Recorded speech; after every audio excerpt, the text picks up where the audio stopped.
ಚಳಿಗಾಲದಲ್ಲೂ ಕಿತ್ತಳೆ ಹಣ್ಣು ತಿನ್ನೋದು ಒಳ್ಳೆಯದಾ? ಕಿತ್ತಳೆಯಲ್ಲಿರುವ ಪೋಷಕಾಂಶಗಳು ಯಾವ್ಯಾವು?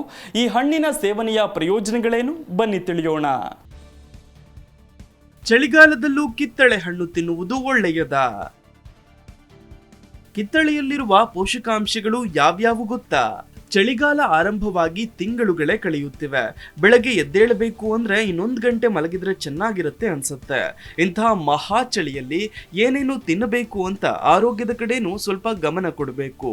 ಅಲ್ಲದೆ ಮೈ ಕೊರೆಯುವ ಚಳಿಯಲ್ಲಿ ಕಿತ್ತಳೆ ಹಣ್ಣುಗಳನ್ನು ತಿಂದರೆ ಆರೋಗ್ಯ ಹದಗೆಡುತ್ತಾ ಅಥವಾ ಆರೋಗ್ಯ ಸುಧಾರಿಸುತ್ತಾ ಅನ್ನುವ ಅನುಮಾನ ಹಲವರಿಗೆ ಇದ್ದೇ ಇರುತ್ತೆ. ಅದಕ್ಕೆ ಉತ್ತರ ಇಲ್ಲಿದೆ. ಬಾಯಿಗೆ ಆಹ್ಲಾದಕರ ಕಿತ್ತಳೆ ಹಣ್ಣಿನ ಸಿಹಿ ಹುಳಿ. ಕಿತ್ತಳೆ, ಮೋಸಂಬಿ, ಆರೆಂಜ್ ಅಂತ ವಿವಿಧ ಹೆಸರುಗಳಿಂದ ಈ ಹಣ್ಣನ್ನು ಕರೆಯುತ್ತಾರೆ.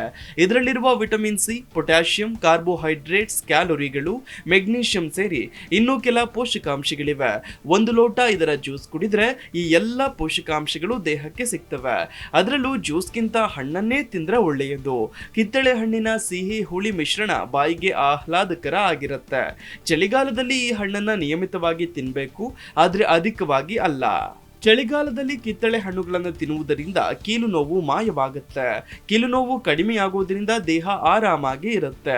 ಇದರಿಂದ ಮೂಳೆ ಸಮಸ್ಯೆಗೆ ಪರಿಹಾರ ಸಿಗುತ್ತೆ. ಕೊಲೆಸ್ಟ್ರಾಲ್ ಕಡಿಮೆ ಮಾಡಿ ರಕ್ತದೊತ್ತಡ ನಿಯಂತ್ರಿಸಲು ಕೂಡ ಸಹಕಾರಿ. ಹೃದ್ರೋಗ ಸಮಸ್ಯೆ ತೀರಾ ಕಡಿಮೆಯಾಗ್ತವೆ. ಇನ್ನು ಆಂಟಿವೈರಲ್ ಗುಣಲಕ್ಷಣಗಳು ಹೆಚ್ಚು ಇವೆ. ಹೌದು, ಕಿತ್ತಳೆಯಲ್ಲಿ ಉರಿಯೂತ ಹಾಗೆಯೇ ಆಂಟಿವೈರಲ್ ಗುಣಲಕ್ಷಣಗಳಿಂದ ಸಮೃದ್ಧವಾಗಿದೆ. ಇದರಿಂದ ಹಣ್ಣು ತಿನ್ನುವುದರಿಂದ ಶೀತ ಮತ್ತು ಕೆಮ್ಮನ್ನು ದೂರ ಮಾಡಬಹುದು.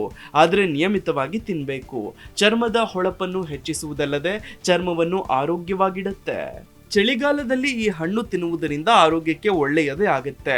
ಅಲ್ಲದೆ ದೇಹದ ರೋಗ ನಿರೋಧಕ ಶಕ್ತಿ ಬಲವಾಗುತ್ತೆ.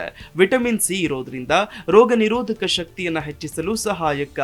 ಕಿತ್ತಳೆ ದೇಹವನ್ನ ಶೀತಗಳಿಂದ ರಕ್ಷಿಸುತ್ತೆ. ಕಿತ್ತಳೆ ಅಥವಾ ಮೋಸಂಬಿಯನ್ನ ನಿಯಮಿತವಾಗಿ ಮಿತ ಪ್ರಮಾಣದಲ್ಲಿ ಸೇವನೆ ಮಾಡುವುದರಿಂದ ಹೊಟ್ಟೆಗೆ ಸಂಬಂಧಿಸಿದ ಮಲಬದ್ಧತೆ ಮತ್ತು ಆಮ್ಲೀಯತೆಯನ್ನು ನಿವಾರಿಸಲು ಕೂಡ ಸಹಾಯವಾಗುತ್ತೆ. Desk bureau, G Kannada news. G Kannada news ಈಗ ನಿಮ್ಮ ಮನೆಯಲ್ಲೇ ನೋಡಿ. ಎಲ್ಲ ಕೇಬಲ್ಗಳಲ್ಲಿ ಈಗ ಲಭ್ಯ.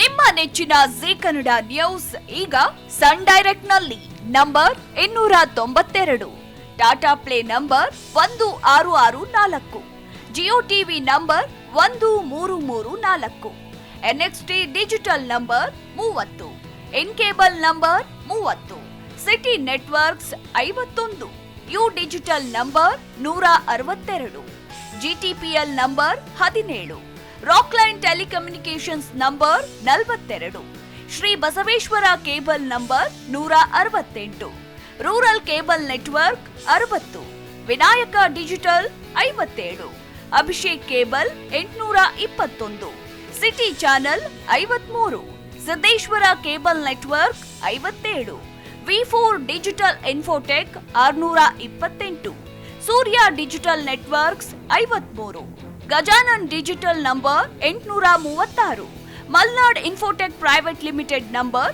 56, Metrocast number 830, victory digital number 167ರಲ್ಲಿ ನೋಡಿ ಆನಂದಿಸಿ.